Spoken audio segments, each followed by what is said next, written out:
الحمد لله وحده والصلاة والسلام على من لا نبي بعده ولا رسول بعده ولا معصوم بعده.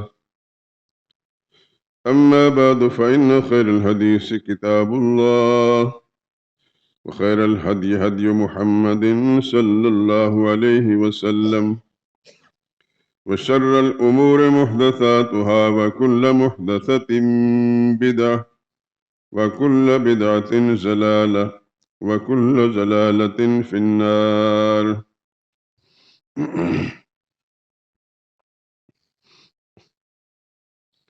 أعوذ بالله من الشيطان الرجيم. بسم الله الرحمن الرحيم.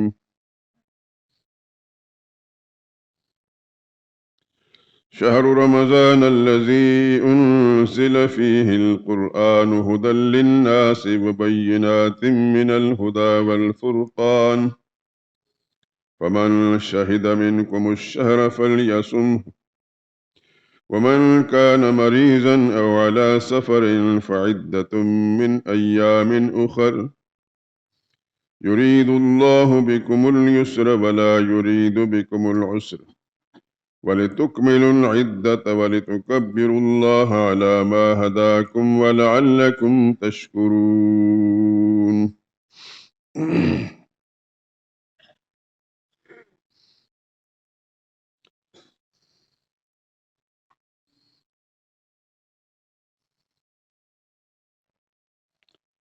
روزوں کا مہینہ رمضان کا مہینہ ہے جس میں قرآن پہلے نازل ہوا،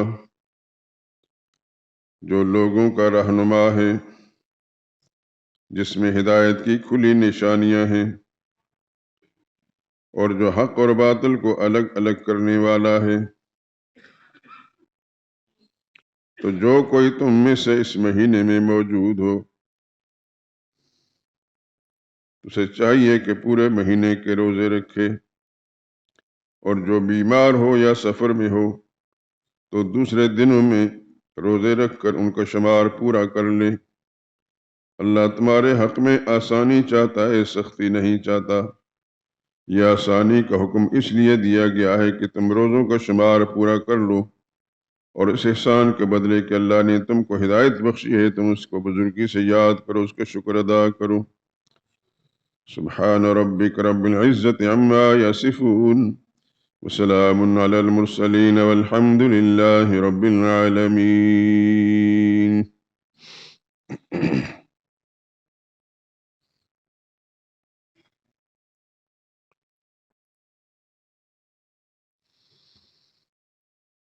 درود پاک پڑھ لیں۔ اللہم صلی علی محمد وعلی آل محمد كما صليت على إبراهيم وعلى آل إبراهيم إنك حميد مجيد۔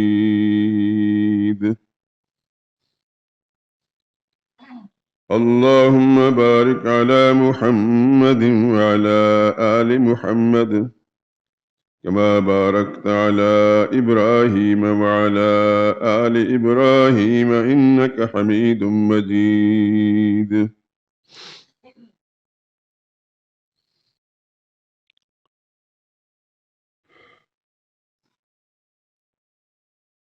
حضرات محترم،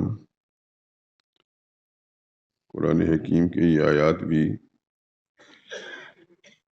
انہی آیات سے اگلی آیات ہیں جو پچھلے جمعے میں تلاوت ہوئی تھیں، یعنی سورہ بقرہ کی آیت نمبر 183 184، اور آج جو تلاوت ہوئی آیت نمبر 185۔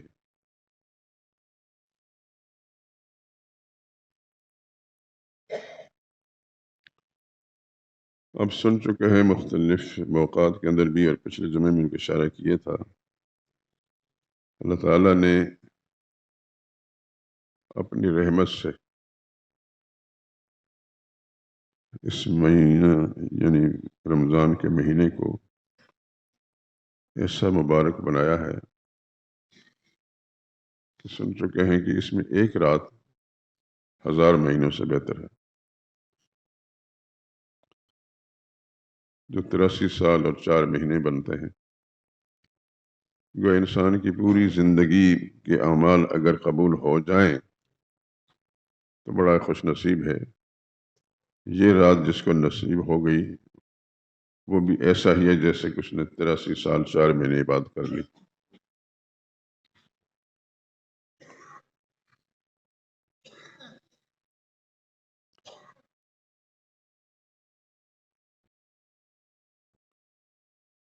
جب سے اللہ تعالیٰ نے یہ دنیا بنائی ہے تب سے یہ مہینے بھی ہیں،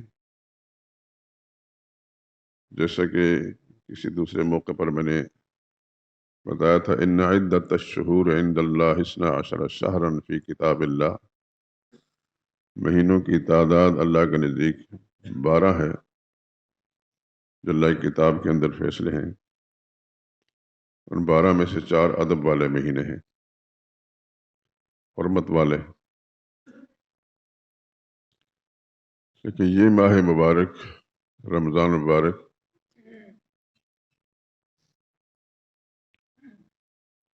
یہ ہر دور کے اندر رہا ہے، ساری امتوں کے لیے رہا ہے، لیکن جو برکات اور عظمتیں اللہ نے اس امت کے لیے رکھی ہیں وہ اس سے پہلے کسی امت کو نصیب نہیں ہوئی۔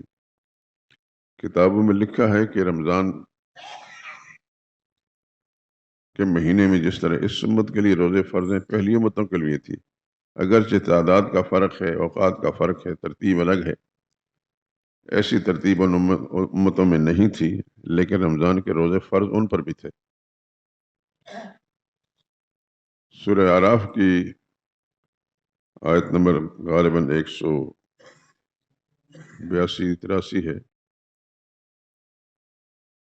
موسیٰ علیہ السلام کو اللہ نے طور پہاڑ پر بلایا تو 30 دن کی مدت مقرر کی گئی اور اس میں روزے بھی ان کی امت کے لیے لازم کیے گئے، لیکن وہاں جا کر پھر 10 دن مزید بڑھا دیے گئے، اس طرح 40 دن ہو گئے۔ وَوَعَدْنَا مُوسَىٰ 30 لَيْلَةً فَأَتْمَمْنَاهَا بِعَشْرٍ فَتَمَّ مِيقَاتُ رَبِّهِ 40 لَيْلَةً۔ لیکن جو برکتیں خدا بند قدوس نے اس امت کو نصیب فرمائی ہیں وہ کسی بھی پہلو سے کسی بھی امت کو نصیب نہیں ہوئی۔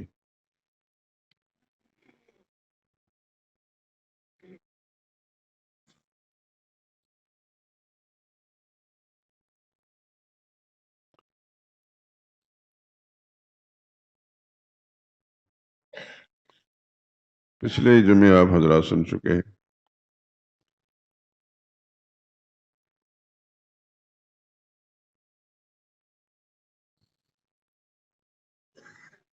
کہ یہ ماہ مبارک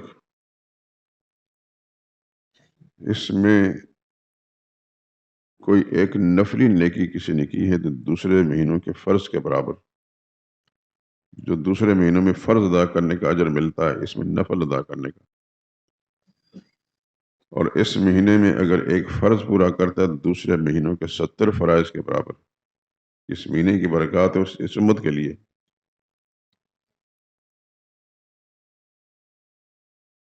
اور اس مہینے میں اگر کوئی شخص کسی مسلمان کا روزہ افطار کرا دیتا ہے، ضرور نہیں کہ اس کو پیٹ بھر کا کھانا کھلائے، کھجور کا ایک دانہ کھلا دیتا ہے، اگر وہ نہیں ہے پانی کی گھونٹ پلا دیتا ہے تو ایک فرمایا کانا مغفرۃ للذنوب، ہی اس کے گناہوں کی بخشش کا سامان بن جاتا ہے، دوزخ کی آگ سے اس کی گردن کی آزادی کا فیصلہ بن جاتا ہے، اور جتنا روزہ دار کو اجر ملا اس کے برابر اللہ اس کو اجر دے دیتے ہیں۔ یعنی ایک کھجور کھلانے سے اتنا بڑا اجر اس مسلمان کو ملتا ہے۔ یہ پہلی امتوں کے لیے یہ چیزیں نہیں تھی۔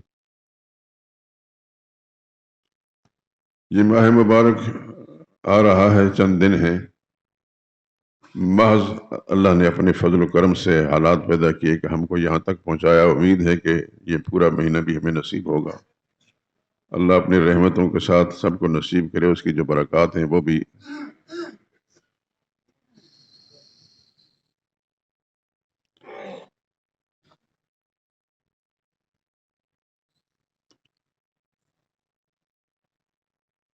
قرآن حکیم کی ان آیات کے اندر پہلے اللہ کریم نے فرمایا تم پر روزے فرض کیے گئے تھے، تم اکیلے ہی نہیں پہلے سے فرض کیے تھے، کام کو آسان کر دیا. پھر فرمایا ایام معدودات، مزید آسانی کرتے، وہ پریشان ہونے کی ضرورت نہیں، چند گنتی کے دن.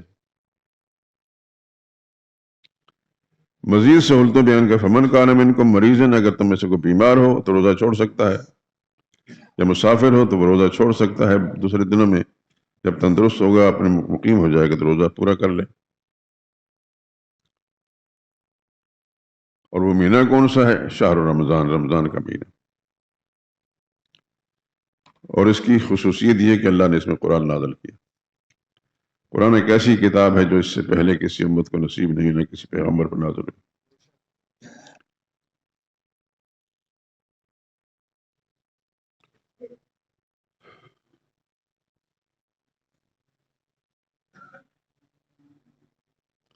چونکہ وقت کا دامن تنگ ہوتا ہے، اس واسطے موضوع سے نکل جاؤں گا کہ قرآن کریم کی کیا عظمت ہے.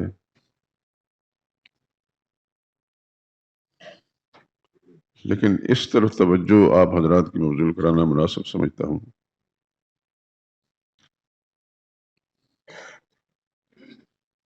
کہ ہر مسلمان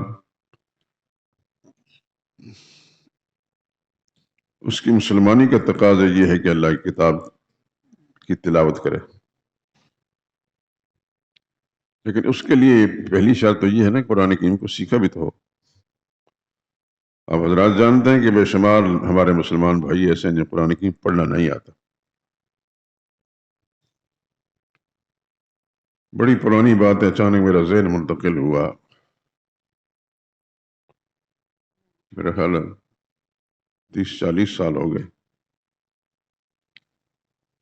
ایک آدمی مجھے ملتا تھا یہاں پڑوس کے اندر، ٹیلرنگ کی دکان، ہمارے دوست تھے، اللہ غری کی رحمت کرے، چودھری عبدالواحد مرحوم. ان کی دکان پر آتے تھے، وہ جو ان کے حساب کتاب ہے اس کی ڈیوٹی ان کی تھی.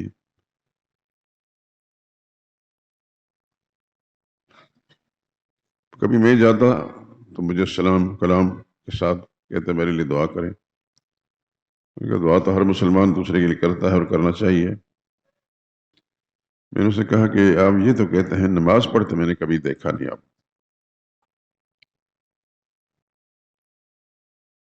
پہلے تو ٹلانے کے لیے کہنے لگا دعا کریں. میں نے کہا دعا تو کرتے ہیں، اللہ تعالیٰ آپ کا نمازی بنا دے، لیکن آپ پڑھے لکھے آدمی ہیں، کسی اسکول کے اندر اچھے پوسٹ پر بھی تھے، اور یہاں ان کے حساب کتاب کے لیے ان کو رکھا تھا. 2-4 دفعہ جب میں نے نماز کا کہا تو پھر کہنے لگے میں کیا آپ کے ساتھ کر، مجھے نماز نہیں آتی. اچانک مجھے یہ بات یاد آئی تو میرا ذہن ادھر منتقل ہوا. یہ پڑھا لکھا انسان ہے، کالج یونیورسٹی سے پڑھا ہوا، اکاؤنٹ کا کام کرتا ہے، لیکن نماز نہیں آتی، اور اس نے برملا اظہار کر دیا کہ مجھے نماز نہیں آتی. ایسے کتنے ہی لوگ ہیں میرے دوستو.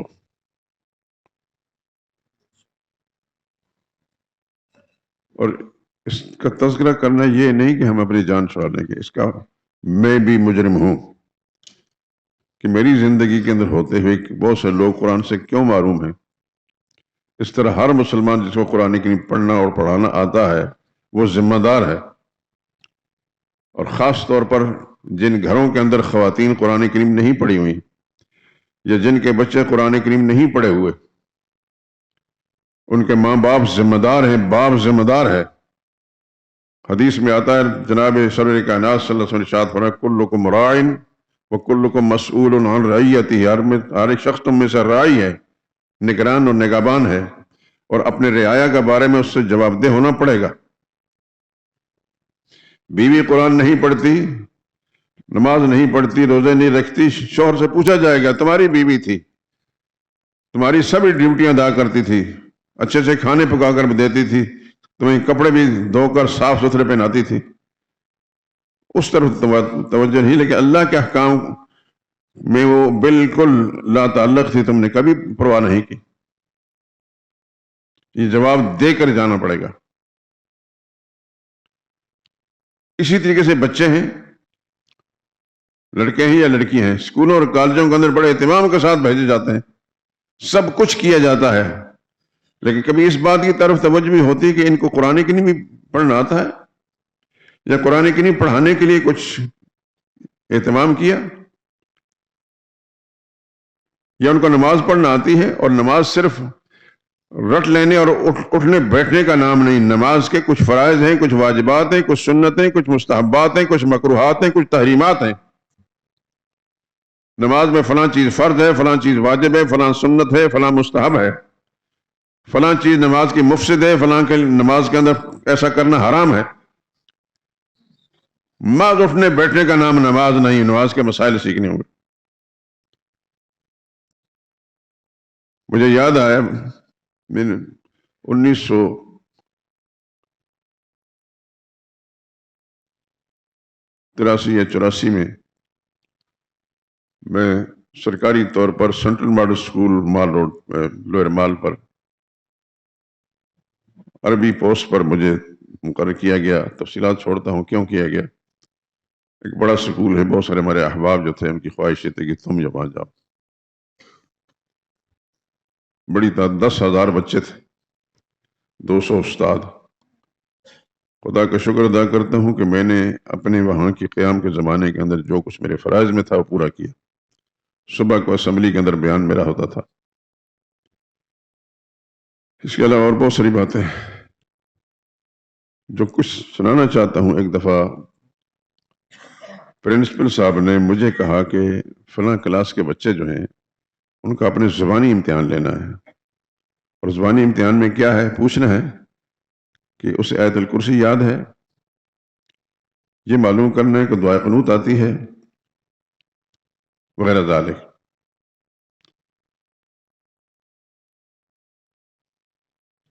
میں نے اس بچوں کو بلایا. ایک بچہ، میں آپ کو یہ مطلب عبرت کا سامان بتا رہا ہوں، ایک بچہ جو کپڑوں سے پتہ چلتا تھا بڑا خستہ حال ہے، ماں باپ کو اچھا لباس وہ نہیں پہنا سکتے، بس وہ یونیفارم کی شکل تو تھی لیکن اچھا کپڑا نہیں تھا. اس نے سب کچھ سنا دیا، سب کچھ سنا دیا. مجھے خوشی بھی ہوئی. میں نے کہا بیٹا تمہارے ابو کیا کام کرتے ہیں؟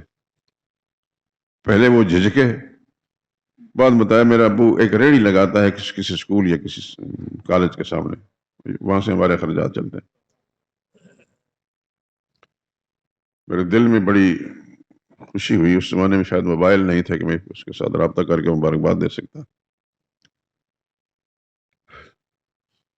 ایک اور بچہ جو بڑا ہی خوبصورت اپنی شکل و صورت کے اعتبار سے، اپنے لباس کے اعتبار سے صاف ستھرا، کسی آسودہ حال گھرانے کا فرد تھا، گلبرگ سے ڈرائیور نوکر اسکول میں لا کر پہنچاتا تھا گاڑی پر. اس سے جب میں نے پوچھا تو اس بچے نے کچھ نہ سنایا. کافی کچھ کوشش میں نے کی. میرا طریقہ یہ ہے کہ میں سختی نہیں کرتا، پیار سے بات کرتا ہوں، لیکن اس بچے نے کچھ نہ سنایا. میں نے اس سے بھی پوچھنا کہ تمہارے ابو کیا کام کرتے ہیں؟ یہ بات سن کر بچہ رونے لگ گیا. اچھی خاصی مطلب ہے کہ اس کے رونے کی جو فضا تھی، میں نے اس کو دلاسا دیا. میں نے کہا بیٹا میں نے تمہیں غصہ نہیں کیا، میں نے تمہارے ابو کے بارے میں پوچھا. کہتا میں جانتا ہوں کہ آپ نے مجھے ڈانٹا نہیں. مجھے دکھ اس بات کا ہے کہ میرے ابو گھر کے اندر جو ٹیوٹر ہیں پڑھانے کے لیے، انگلش پڑھانے والا، سائنس پڑھانے والا، میتھ پڑھانے والا، تو اسے 10,000 روپے دیتے ہیں، لیکن بالکل پڑوس کی مسجد کے اندر مفت کے اندر قرآن کریم پڑھانے والے، نماز سکھانے والے، اس طرف مجھے جانے کی اجازت نہیں ہے.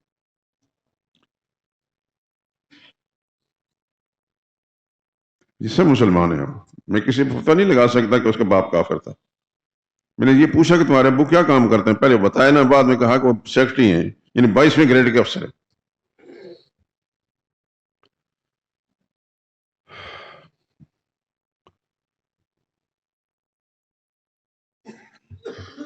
یہ ہمارے ملک کا حال ہے. جو پڑھا لکھا آدمی ہے، 22ویں گریڈ کا افسر ہے، اس کا بچہ سورہ فاتحہ نہیں سنا سکا.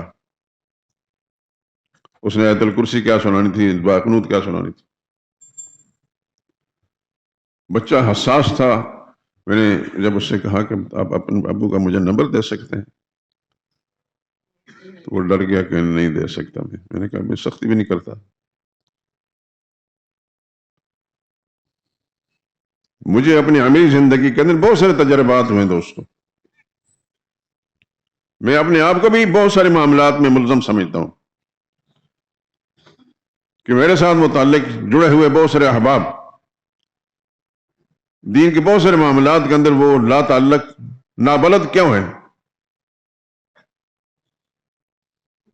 اور اس حوالے سے میں آپ سب حضرات سے بات کرتا ہوں کہ جو مجھ سے متعلق ہے، مجھ سے میرے ساتھ اٹھنا بیٹھنا ہے، اپنے دینی معاملات میں مجھ سے رابطہ رکھا کریں تاکہ میں بھی خدا کے سامنے جواب دہ ہو سکوں.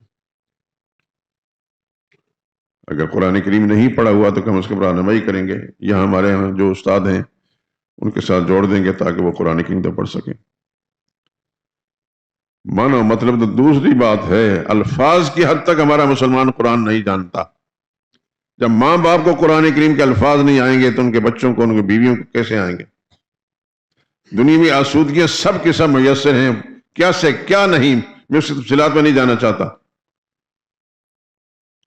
نہیں معلوم تو قرآن کے بارے میں کچھ معلوم نہیں. نماز اگر پڑھتے ہیں اٹھک بیٹھک ہے، فرائض واجبات سنن مستحبات کا کچھ پتہ نہیں.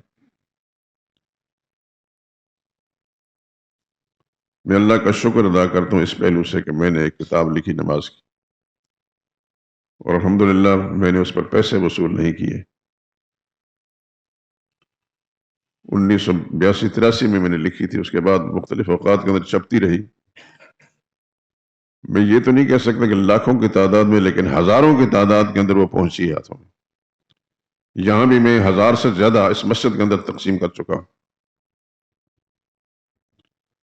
اور جتنے ضروری مسائل نماز کے ہیں کام مسلمان کے لیے وہ میں نے اس میں لکھ دیے.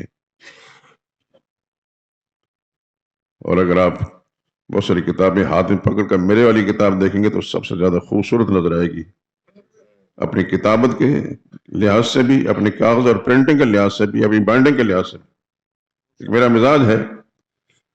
ابھی حال میں ایک صاحب آئے سرگودا سے کہ فلاں جگہ ایک درس ہے اور اس کے اندر نئے پڑھنے والے کچھ سکولوں کے ٹیچر بھی ہیں اور کالجی نوجوان ہیں، وہ درس کے اندر بیٹھتے ہیں، تو ان کی کلاس کے لیے آپ کی نماز کی کتاب چاہیے. کتنی چاہیے؟ اس نے کہا 30 کتابیں. ساتھ ہی اس نے کہا جی جتنے پیسے ہوں گے. میں نے کہا خدا کے بندے، میں نے کب کہا میں پیسے لیتا ہوں؟ میں پیسے نہیں لیتا.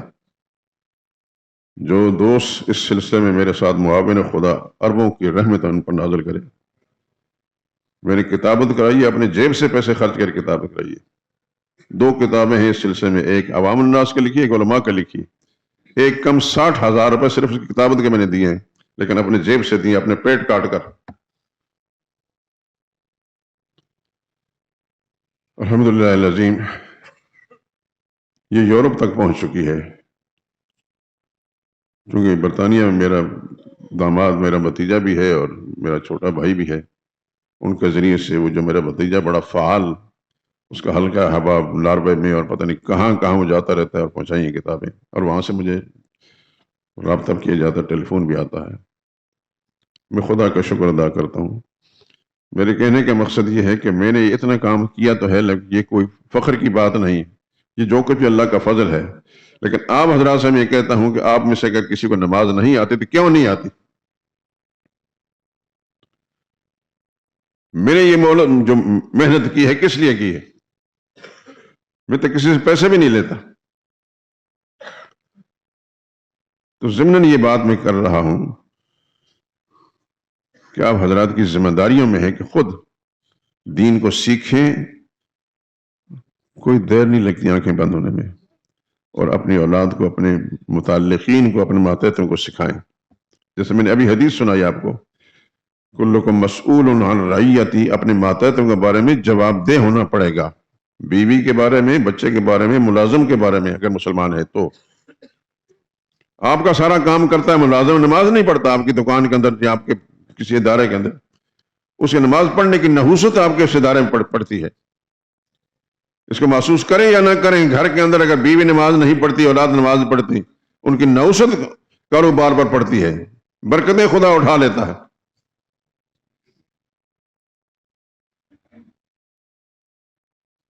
جو روزے ہیں صرف بھوک پیاس کا نام نہیں، کھانا پینا چھوڑ دینا یہ روزہ نہیں، روزے کے اندر اس کے کچھ تقاضے بھی ہیں۔ روزہ رکھ کر گالی نہیں بکنی، اول پھول نہیں بکنا، غیبت نہیں کرنی، چغلی نہیں کرنی۔ رسول اللہ صلی اللہ علیہ وسلم کا فرمان الصوم جنتن، روزہ جو ہے یہ انسان کے لیے ڈھال ہوگا جہنم کی آگ کے سامنے، ما لم یحرقھا، جب تک اس کو پھاڑ نہ دے ڈھال کو۔ اور پھاڑنے کی کیفیت یہ ہے کہ اگر کسی کو گالی بکی ہے، انسان تو انسان، حیوان کو بھی اگر کوئی گالی بکتا ہے تو جرم ہے، غیبت کی ہے، چغلی کی ہے، یہ بہت بڑا جرم ہے۔ اس نے اپنے روزے کو بس بھوک پیاس ہی برداشت کی ہے۔ ایک حدیث کے الفاظ ہیں رب صائم لیس من صیامہ الا الجوع، بہت سارے روزہ دار ایسے ہیں کہ ان کے روزوں سوائے بھوک کا اور کچھ بھی نہیں ہوتا، سارا دن بھوکے پیاسے رہتے ہیں، لیکن روزے کا جو اجر ہے وہ نہیں ملا ان کو۔ یہ ہر مسلمان کو آپ حضرات سے درخواست ہے، ہر ایک کو تنہائی میں بیٹھ کر سوچنا ضرور ہوگا۔ میں اپنی ذمہ داری سمجھ کر آپ کے ساتھ بات کر رہا ہوں کہ مجھ سے میرے اللہ نے پوچھنا ہے۔ تنہائیوں میں بیٹھ کر سوچیں کہ میرا روزہ درست ہے،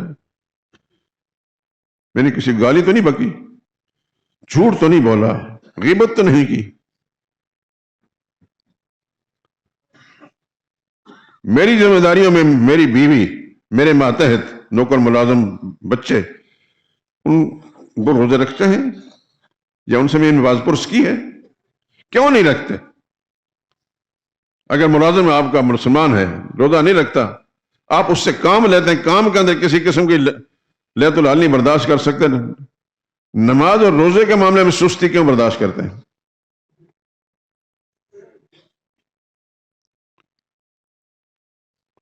میں نے ابھی واقعہ سنا ہے کہ ایک دوست بڑے عقیدت مند تھے، بڑے ادب سے مجھے ملتے تھے، نماز کے لیے بار بار میں کہتا، آخر انہوں نے کہا جی مجھے نماز نہیں آتی، اور وہ کالج یونیورسٹی پڑھا ہوا تھا۔ قیاس کن ذی من بہار مرا، کتنے ہی ایسے لوگ ہیں۔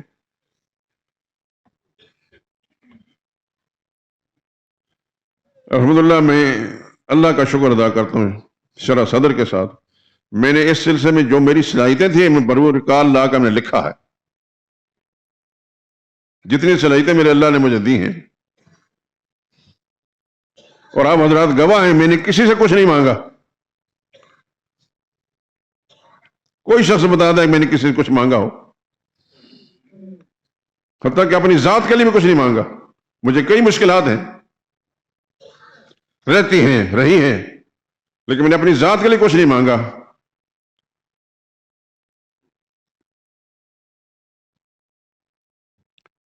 میں آج کل نہیں آیا، مجھے 50 سال ہو چکے،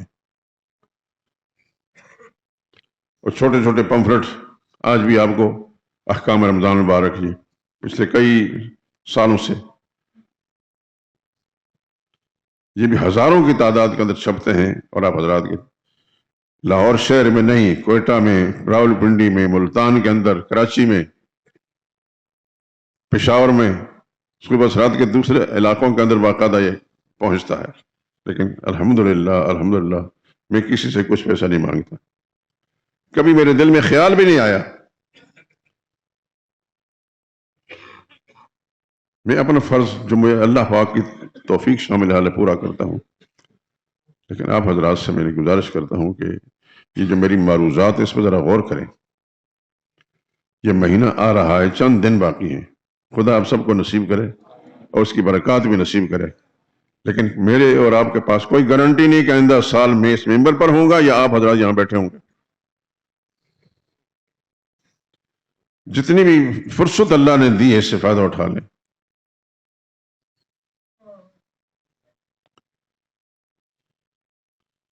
نبی کریم صلی اللہ علیہ وسلم کے ارشاد ہے 3 شخص ایسے ہیں جن کی دعا کو خدا رد نہیں کرتے. دعوت الصائم حتی یفطر، روزہ دار روزے کی حالت میں جو دعا کرتا ہے خدا اس کو رد نہیں کرتے.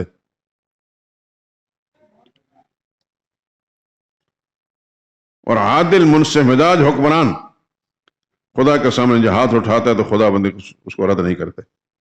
دعا کریں خدا ہمیں بھی ایسے حکمران نصیب کر لے. اور تیسرے نمبر فرمایا مظلوم، جس پر ظلم کیا گیا ہے وہ جب آہ کرتا ہے تو خود ہی اس عرش اللہ تک پہنچ جاتی ہے. فارسی کے ایک شعر ہے بترسز آہ مظلومہ کے ہنگام دعا کردن اجابت از در حق بحر استقبال میں آید. اس کی آہ کا استقبال پروردگار علم کرتے ہیں کیوں ظلم ہوا اس پر.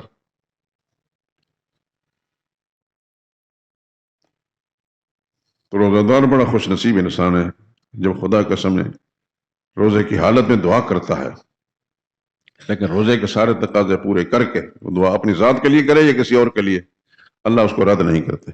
یہ میرے نبی کا فرمان ہے صلی اللہ علیہ وسلم.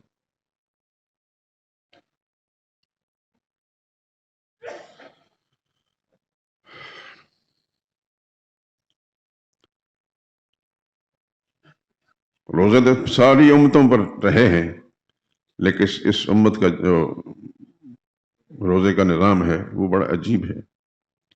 اللہ نے اس میں کچھ سہولتیں بھی دی ہیں.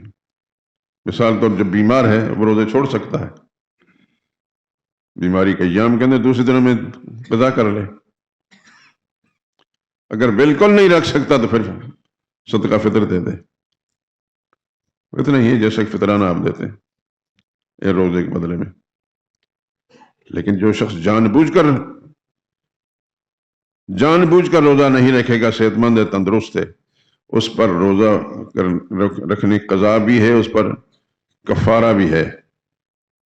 اس کا کفارہ 2 مہینے لگاتار روزے رکھے گا تب ایک روزے چھوڑنے کا کفارہ ادا ہوگا. یہ معمولی بات نہیں. اس پمفلٹ کے اندر یہ سب کچھ آپ کو مل جائے گا.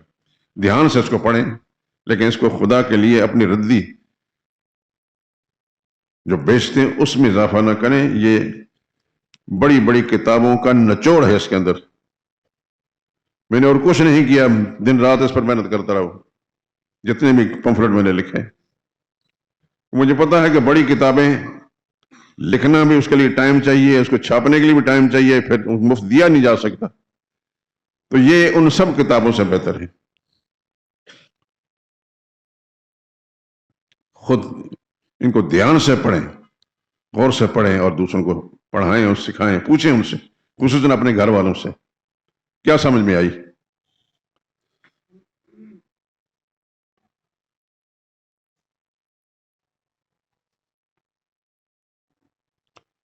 سہولتیں بھی اللہ پاک نے دی ہیں. روزہ فرض تو ہے لیکن سہولتیں بھی دی.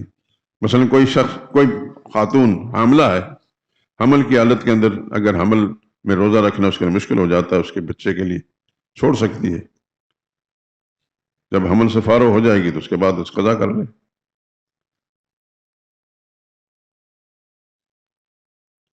کوئی مسافر ہے، سفر پر گیا ہے، روزہ رکھنا مشکل ہے، چھوڑ سکتا ہے، بعد میں جب مقیم ہو جائے گا اپنے گھر آ جائے گا تو قضا کر لے. سہولتیں بھی اللہ پاک نے بڑی رکھی ہیں.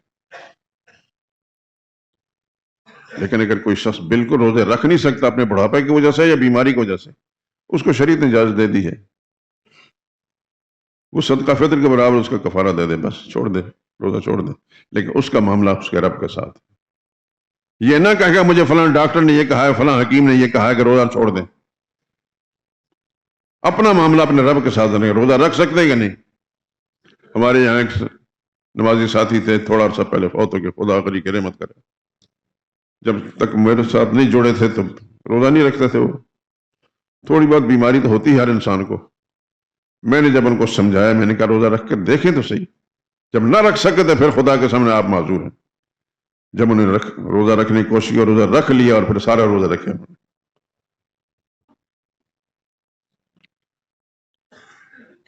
ہمارا تو یہ اخلاقی دین فرض بنتا ہے کہ آپ حضرات تک صحیح بات پہنچائیں. ماننا نہ ماننا آپ کا کام ہے. دعا تو یہ کرتے ہیں خدا بند کچھ سمجھ بھی دے دے اور عمل کرنے کو توفیق دے دے، لیکن اس کے ساتھ یہ گزارش بھی ہے کہ اپنی ذمہ داریوں کو بھی سمجھیں. میں اگر یہاں ممبر پر بیٹھ کر اپنی ذمہ داری پوری کر رہا ہوں آپ سب تک، تو آپ اپنے حلقہ احباب کے اندر، اپنے دائرے کے اندر، اپنے گھر کی جو آپ کی سلطنت ہے اس کے اندر اپنی بیوی کو، اپنے بچوں کو، اپنے ماتحت ملازموں کو سمجھا سکتے ہیں. نہیں سمجھائیں گے تو خدا کے ہاں مسئول ہوں گے، جواب دہ ہوں گے، جیسا میں نے حدیث سنا دیا.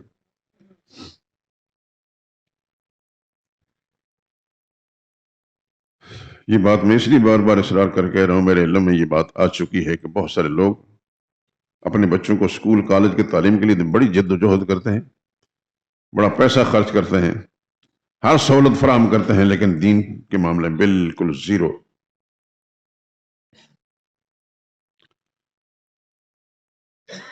اور آپ حضرات یہ بھی جانتے ہیں کہ میں ایک ایسا طالب علم ہوں یہاں، عقائد اسلامی عقائد میرا اصل مشن ہے، اصل مشن. اور یہ آپ تک منتقل کرنے کا مقصد یہ ہے کہ آپ نے آگے اس کو چلانا ہے.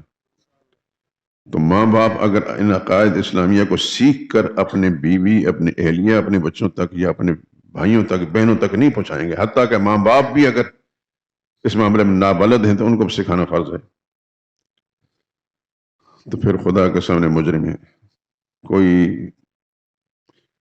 ازالہ نہیں ہو سکے گا. ماں باپ کافر بھی اگر ہیں ان کے ساتھ ادب سے پیش آنا ہے. وہ صاحب ما فی الدنیا معروف ہے، لیکن ایک دین کی بات ان کو ضرور کہنی ہے.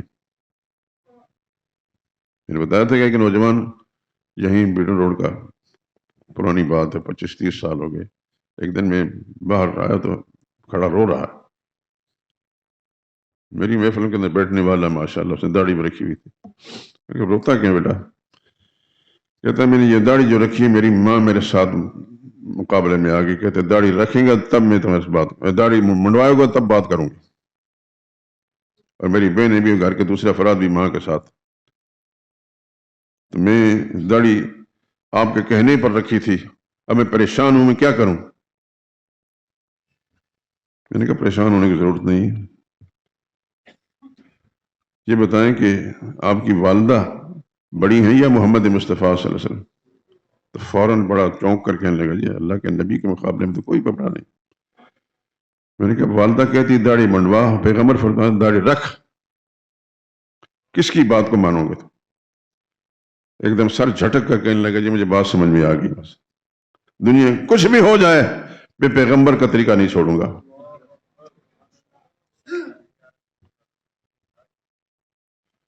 ایک صحابی کا قصہ سناتا ہوں. مکی زندگی میں ایک صحابی حضرت مصعب بن عمیر رضی اللہ تعالیٰ عنہ، یہ بڑے امیر زادہ تھے. امیر زادہ اس حد تک تھے کہ انہوں نے ایک سوٹ اگر پہنا ہے تو دوبارہ پھر وہ پہننے کی نوبت. کتنے امیر تھے، ان کی والدہ ملک شام سے ان کے لیے سوٹ تیار کرا کے ان کو پہناتی تھی. محمد مصطفیٰ صلی اللہ علیہ وسلم کی دعوت کی روشنی ان کو پہنچی تو رسول اللہ کے دامن سے وابستہ ہو گئے. ماں کو جب پتہ چلا تو انہوں نے نئے کپڑے دینے بند کر دیے، لیکن ایمان پختہ تھا، انہوں نے پرواہ نہیں کی کپڑوں کی، میلے کچیلے کپڑوں. ماں نے ساری تدبیریں کر لی، یہ نہیں بہکے. آخر کہا کہ میں تم سے بات نہیں کروں گی، کھانا نہیں کھاؤں گی، مر جاؤں گی. چھوڑو محمد کا ساتھی صلی اللہ علیہ وسلم. ان کا پختہ ایمان تھا، کہنے لگے میری ماں تو مر بھی جائے تو مجھے یہ گوارا ہے، لیکن محمد رسول اللہ کا ساتھ نہیں چھوڑوں گا میں.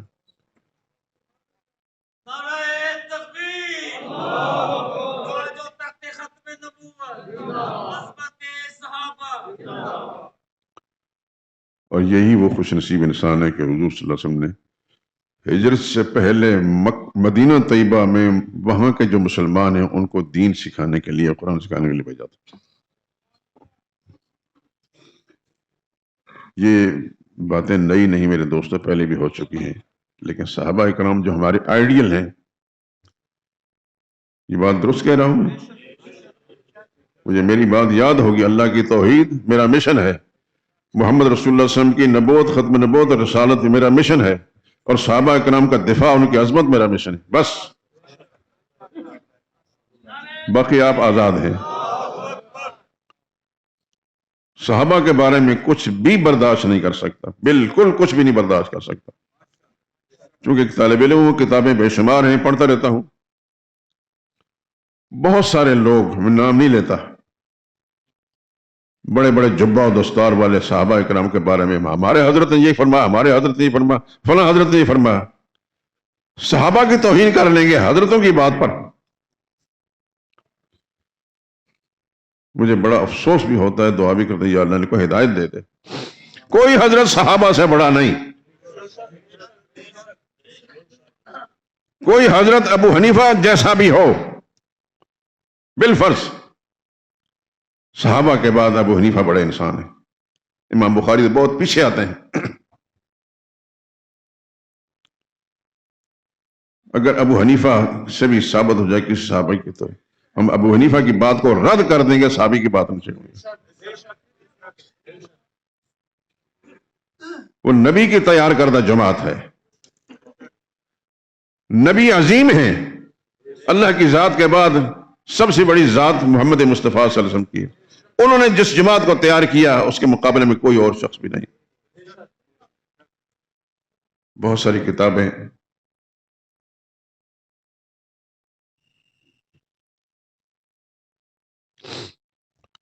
چونکہ ایک میں طالب علم آدمی ہوں، کتابیں ہیں بھی اور پڑھتا بھی رہتا ہوں، ان کے اندر ایسی روایتیں ملتی ہیں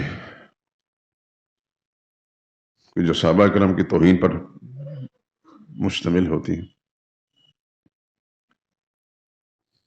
تو جب کسی سے بات ہوتی ہے کہ فلاں صاحب نے لکھا ہے، فلاں نے لکھا ہے، فلاں محدث نے لکھا ہے، ان کو محدث کی کتاب کو کنارے پر رکھیں، محمد رسول اللہ کی جماعت کو نہیں چھوڑ سکتا۔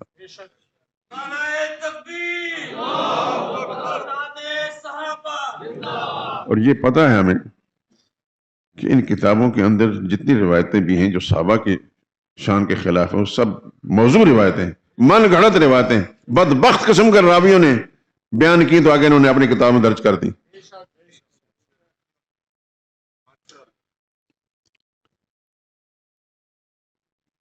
پیغمبر کے صحابہ نبی کی تیار کردہ جماعت ہے، ان کے بارے میں اللہ کریم نے ایک جملہ قرآن کریم کا آپ پڑھتے ہیں سورہ فتح میں، محمد الرسول اللہ والذین معہ اشداء علی الکفار رحماء بینہم۔ محمد صلی اللہ علیہ وسلم اللہ کا رسول ہیں، اور جو ان کے ساتھی ہیں ان کی دو صفتیں قرآن میں، اشداء علی الکفار، وہ کافروں کے مقابلے میں سخت ہیں، آپس میں نہیں لڑتے تھے، کافروں مقابلے میں سخت ہیں، رحماء بینہم، آپس میں بڑے پیار کرنے والے ہیں۔ یہ اطلاع کس نے دی ہے؟ اللہ نے۔ اللہ کی اطلاع سچ ہے، کوئی کتاب حدیث کی ہو یا کس تاریخ کی ہو ہم اس کو چھوڑ دیں گے، لیکن اللہ کے قرآن کو نہیں چھوڑ سکتے۔ ایسا نہیں ہو سکتا کہ اللہ اپنے قرآن کے اندر اپنے نبی پر کچھ وحی نازل فرمائے اور نبی اپنی زبان سے صحابہ کرام کی توہین کریں، ایسا نہیں ہو سکتا۔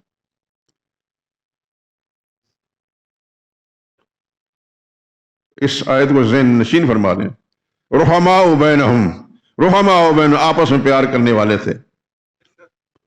آپ کو کتابوں کے اندر یہ خرافات کے لکھی ہوئی کہیں مل جائیں گی، حضرت علی کے ساتھ فلاں لڑ رہا تھا، حضرت معاویہ کے ساتھ فلاں لڑ رہا تھا، یہ آپس میں یہ کرتے تھے وہ کرتے تھے۔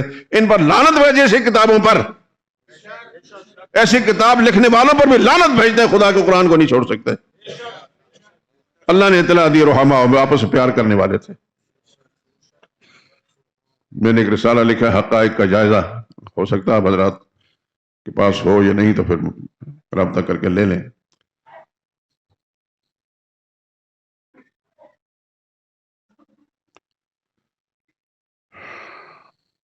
بات قرآن کریم کے حوالے سے رمضان مبارک کی ہو رہی ہے۔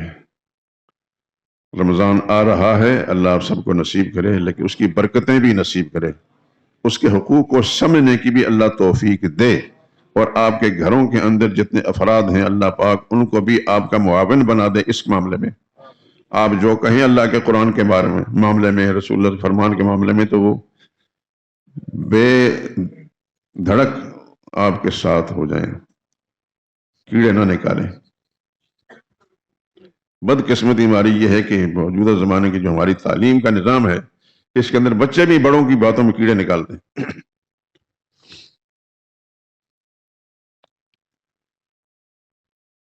اور پھر میں کیا باتیں بتاؤں میرے دوستو، ہمارا جو نصاب تعلیم ہے مرتب کرنے والے ہیں، ان میں سے بہت سارے لوگ، سب کی بات نہیں کرتا، بہت سارے لوگ ایسے ہیں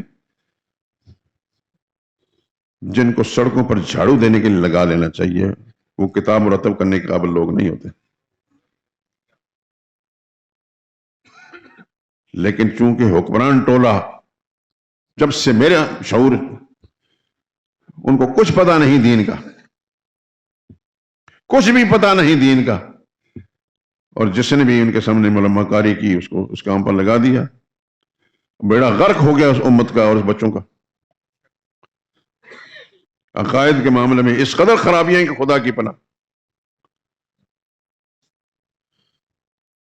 کس کو سمجھائے بات؟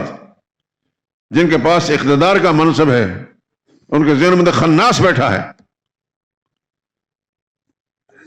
حالانکہ یہ کتابیں مرتب کرنے کے لیے اگر کی تعلیم کالج یونیورسٹی کا کوئی ہے تو جید عالم ساتھ ہو ضرور کہ اسلامی عقائد خراب نہ کیے جائیں۔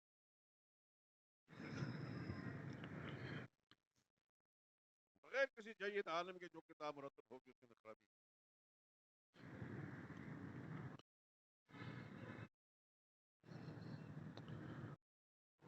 ماضی قریب کے اندر جو کچھ بھی اس ملک کا رہا، آپ حضرات بہتر جانتے ہیں اس سلسلے میں، اور جو کچھ ہو رہا ہے آپ کے ساتھ، جو کچھ کیا جا رہا ہے،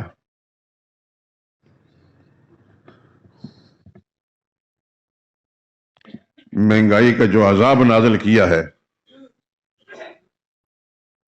اس عذاب کے اندر پوری قوم مبتلا ہے۔ اللہ اس سے بڑا عذاب ان مہنگائی پیدا کرنے والوں پر نازل فرمائے۔ اللہ ان کو تباہ و برباد کرے، جنہوں نے اس ملک کے اندر جتنے غریب لوگ ہیں ان کے لیے خودکشی کے حالات بنا دیے ہیں۔ اللہ ان کو تباہ و برباد کرے۔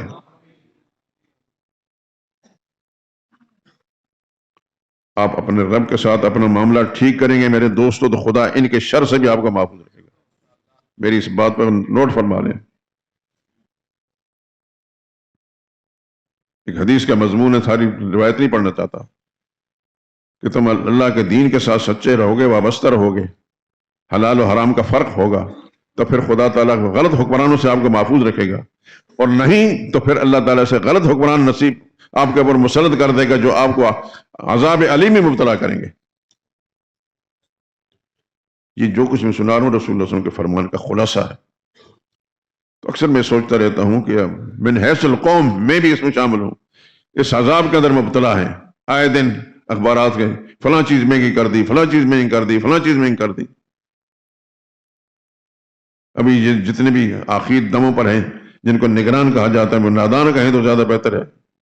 کس قسم کی مہنگائی انہوں نے کی ہے؟ اگر ان کے مقدر میں ہدایت ہے تو خدا انہیں ہدایت دے اور صحیح فیصلہ کریں، نہیں تو خدا ان کے شر سے اس ملک کو پار کر دے۔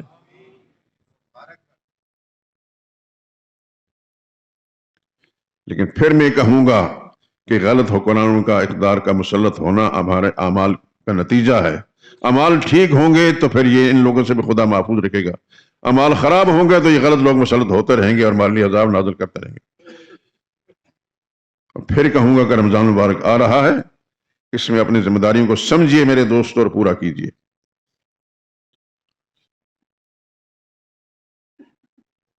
آپ کے ماتحت جتنے بھی ہیں، آپ گھر کے افراد ہیں یا آپ کے دکان کے ملازم ہیں، وہ سب آپ کے ماتحت ہیں، ان کے بارے میں آپ مسئول اور جواب دہ ہیں۔ یہ نہ خیال کریں کہ میں نے اگر اس کو صاف بات کہی تو یہ نوکری چھوڑ جائے، چلا جائے، لیکن آپ نے صاف بات کی، آپ کو انشاءاللہ معاشی طور پر کوئی نقصان نہیں ہوگا، کاروباری نقصان نہیں ہوگا۔ آپ نے اللہ اس کے رسول کے حکم کو بالادستی دیتے ہوئے سچی بات کہی۔ جو شخص خدا اس کے رسول کے حکم کو بالادستی دیتا ہے، خدا بند خصوص کو ناکام نامراد نہیں کرتے۔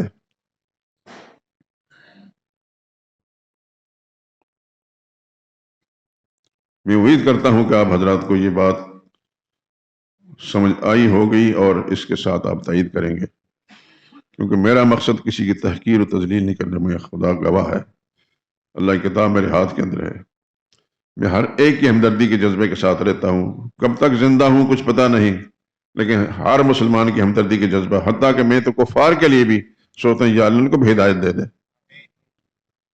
لیکن اپنے مسلمانوں کے لیے تو ہے، خصوصاً آپ حضرات کے لیے، آپ سب کچھ چھوڑ کر یہاں آتے ہیں، یہاں پیسے تو نہیں بٹتے، پیسے لینے نہیں آتے، وہ دین کی بات سننے آتے ہیں، اگر میں آپ کے ساتھ دین کی بات نہیں کروں گا تو میں خائن اور بددیانت ہوں، اور اس کا جواب دے ہونا مجھے پڑے گا، اس لیے میں صاف بات کرتا ہوں آپ حضرات سے، ممکن ہے بہت ساری باتیں ناگوار بھی ہوں، لیکن خدا گواہ ہے کسی کی دل شکنی منظور نہیں ہے، ہمدردی کے جذبے سے بات کرتا ہوں، اللہ تعالیٰ آپ کو لمبی زندگی دے، صحت والی دے، آپ کے گھروں کو خدا دین سے آباد کرے، اور رمضان کا مہینہ جو آگے آ رہا ہے اللہ کریم اپنی رحمت کے ساتھ اس کی برکات سے نوازے، اور یہ احکام رمضان، یہ پمفلٹ میں نے لکھا ہے، یہ آپ حضرات کو بار سے مل جائے گا، لیکن پھر یہ کہوں گا کہ اس کو گھر میں رکھیں اور اپنے حلقہ احباب کے اندر پڑھائیں، ردی کی ٹوکری نہ پھینک دینا، اس پر میں نے بڑی محنت کی ہے، اور اس کے علاوہ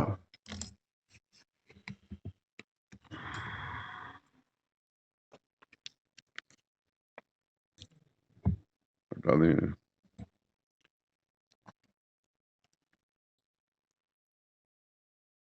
یہ جس میں مسودہ کی تصویر بھی ہے، اس میں رمضان مبارک کی پورے مہینے کی تاریخیں ہیں اور سیر افطار کا نظام اس کے اندر ہے، اور اس کے اندر ایک چیز یاد کریں، اس میں اوپر ایک دعا لکھی، اللہم لک صمت وعلی رزقک افطرت،